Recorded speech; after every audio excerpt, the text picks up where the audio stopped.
Et c'est alors que j'ai compris le message de ce fait plat. Nous n'avons pas de carte digne de confiance, pas une seule. Nous n'avons pas de source fiable pour nous montrer l'image globale du monde dans lequel nous vivons. J'ai continué mon voyage. Et alors que je m'aventurais plus profondément dans la forêt, le chemin vers le centre qui m'avait mené jusqu'ici avait disparu et je ne pouvais plus faire demi-tour.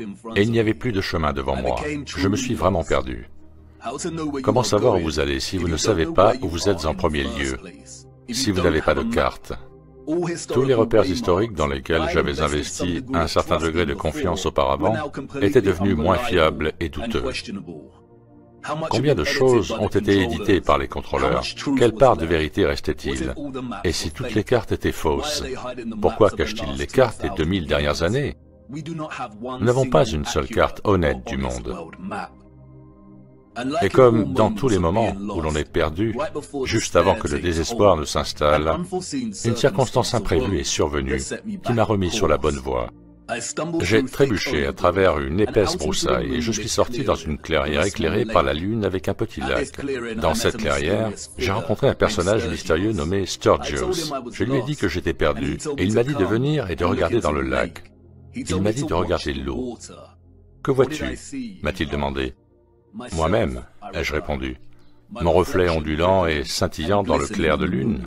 « Miroir, miroir, regarde au-delà de toi-même » a-t-il dit. « Que vois-tu » Et elle était là, comme elle avait toujours été.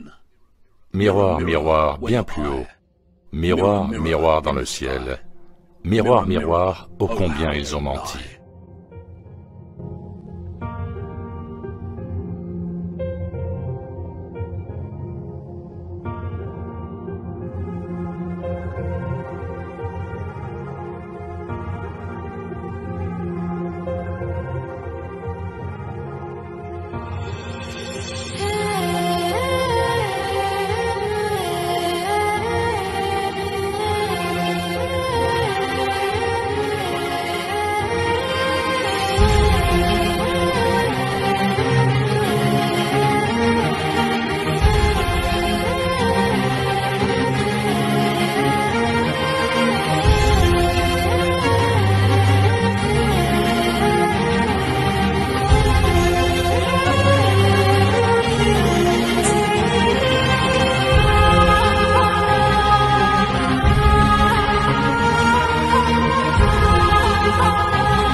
C'est impossible. Tout ce temps, caché à la vue de tous.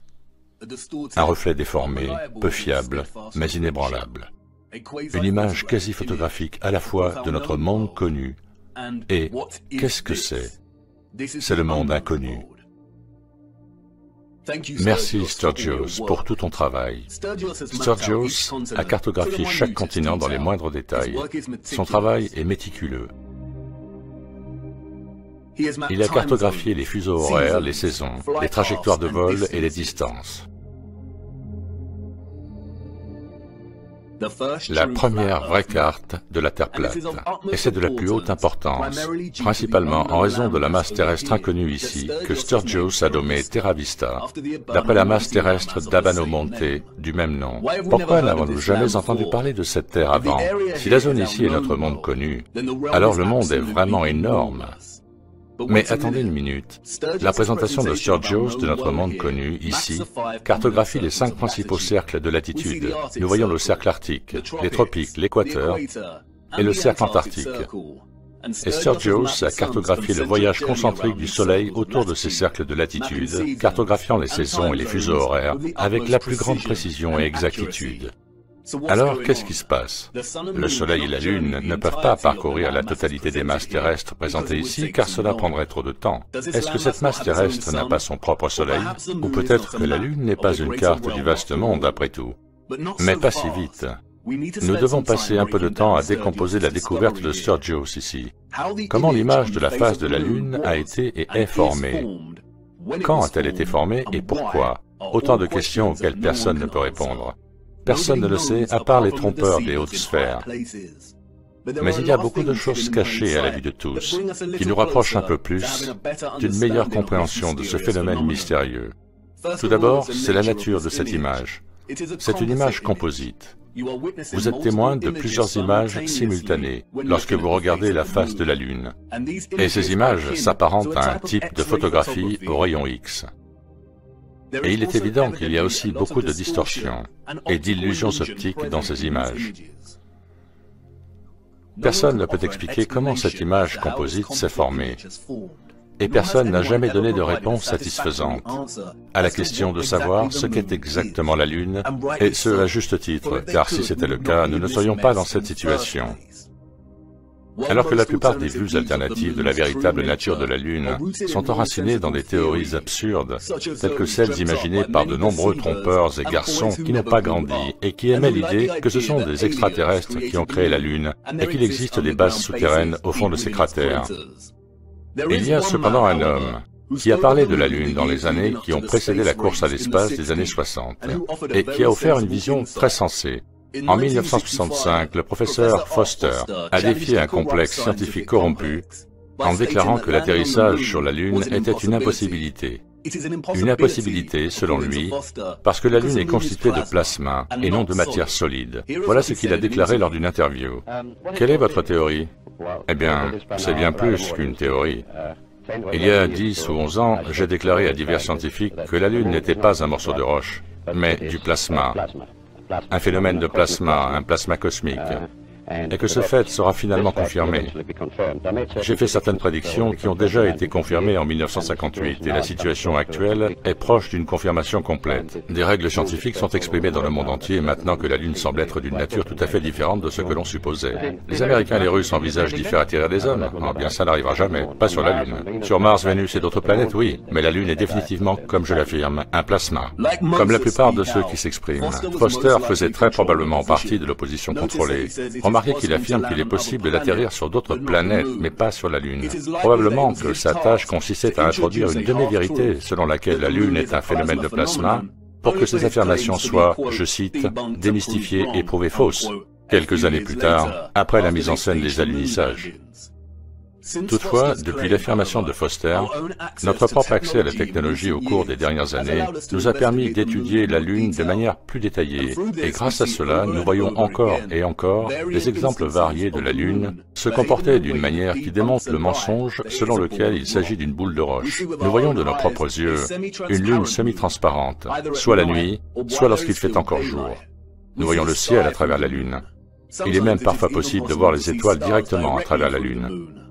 De nombreuses personnes ont démontré à plusieurs reprises que la lumière de la Lune est plus froide que l'ombre la nuit et qu'il ne peut donc pas s'agir d'une lumière solaire réfléchie car elle ne possède aucune chaleur résiduelle. Nous savons également que les objets sphériques ne reflètent pas la lumière. Selon les lois de la réflexion, la lumière se concentre en un point culminant et ne se reflète pas. On peut également observer de fréquents croissants de lune lorsque la Lune et le Soleil sont à proximité l'un de l'autre, ce qui signifie qu'il est impossible que le Soleil projette l'ombre de la Terre sur la Lune. Donc, si la Lune est un phénomène de plasma, comment a-t-elle pu se former en premier lieu?